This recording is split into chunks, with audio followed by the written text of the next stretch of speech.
Jemaat Tuhan yang terkasih, firman Tuhan di dalam peribadahan minggu ini terambil dari Kisah Para Rasul pasal 1. Saya akan mengutip dari ayat yang ke-14. Kisah Para Rasul pasal 1 ayat yang ke-14. Dan ini merupakan firman sebagai kelanjutan khotbah di hari peringatan kenaikan Tuhan Yesus Kristus. Kisah Para Rasul 1 ayat yang ke-14. Demikian sabda Tuhan. Mereka semua bertekun dengan sehati dalam doa bersama-sama dengan beberapa perempuan serta Maria ibu Yesus dan dengan saudara-saudara Yesus. Yang berbahagia adalah kita yang senantiasa mendengarkan firman Tuhan dan memperhatikannya di dalam kehidupan sehari-hari. Haleluya. Jemaat yang dikasihi oleh Tuhan, firman pada saat ini bertema doa besar kuasanya. Saudara-saudara, ada seorang anak yang selalu diajarkan berdoa sebelum makan oleh ibunya. Doa yang diajarkan oleh ibu anak tersebut begitu sederhana. Demikian, Tuhan, saya mau makan, berkati makanan ini. Jadi setiap mau makan, anak ini selalu berdoa dengan kalimat yang sama seperti yang diajarkan oleh ibunya. Suatu saat anak ini diajak oleh ibunya untuk pergi dan harus menyeberang sungai. Padahal pada saat itu sungai sedang agak banjir.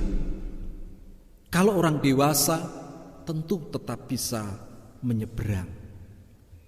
Sehingga ibunya ini berkata, "Nak, sungainya agak banjir. Jadi nanti kamu pegangan yang kuat ke tangan ibu, supaya kamu tidak terseret arus sungai itu." Dan akhirnya ibu dan anak ini mulai menyeberang. Anak ini berpegangan kuat di tangan ibunya. Tetapi tiba-tiba arus yang deras menjadikan pegangan anak ini renggang, bahkan akhirnya lepas dari tangan ibunya, dan anak ini terseret air sungai itu.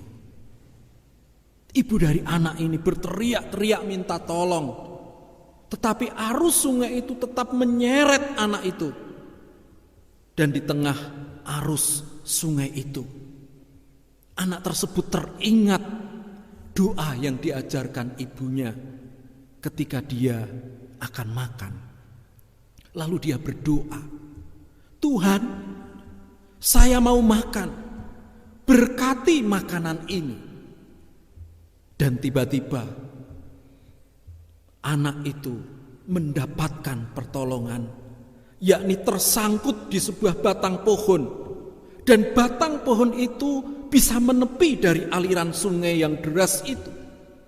Dan akhirnya anak ini selamat. Saudara-saudara, cerita ini menggambarkan adanya kuasa doa. Sekalipun anak tersebut seakan doanya tidak sesuai dengan keadaan, tetapi Tuhan tetap memberikan pertolongan kepada anak tersebut. Karena Tuhan tahu apa yang dibutuhkan oleh anak tersebut. Doa memang besar kuasanya. Jemaat yang dikasihi oleh Tuhan, sehingga dalam kehidupan para murid, doa sebagai hal yang sangat penting dalam hidup iman mereka. Terlebih ketika mereka tidak bisa lagi bertemu dengan Tuhan Yesus secara fisik, karena Tuhan Yesus sudah naik ke surga. Sehingga mereka membangun komunikasi, membangun satu relasi dengan Tuhan melalui doa. Maka untuk menantikan janji Tuhan tentang kedatangan Roh Kudus, Para murid dalam bacaan kita ini berkumpul di satu rumah. Dan di situ mereka bersama dengan beberapa wanita, juga ibu Yesus dan saudara-saudara dari Tuhan Yesus. Mereka sehati, mereka bertekun di dalam doa. Mereka setia untuk menanti-nantikan janji Tuhan. Sehingga para murid perlu menyiapkan hati dan hidup mereka untuk menerima pencurahan Roh Kudus.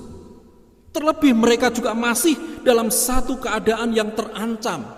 Keadaan yang membawa kekhawatiran, membawa ketakutan secara manusiawi. Tetapi dengan doa mereka tetap mampu untuk menghadapi setiap kekhawatiran, ketakutan itu untuk berani memandang ke depan, yakni kepada tugas perutusan panggilan yang harus mereka kerjakan setelah Roh Kudus dicurahkan. Jemaat yang dikasihi oleh Tuhan, beberapa hari yang lalu saya mendapatkan WA tentang aturan-aturan baru untuk menghadapi pandemi wabah saat ini, terlebih mendekati hari raya Idul Fitri.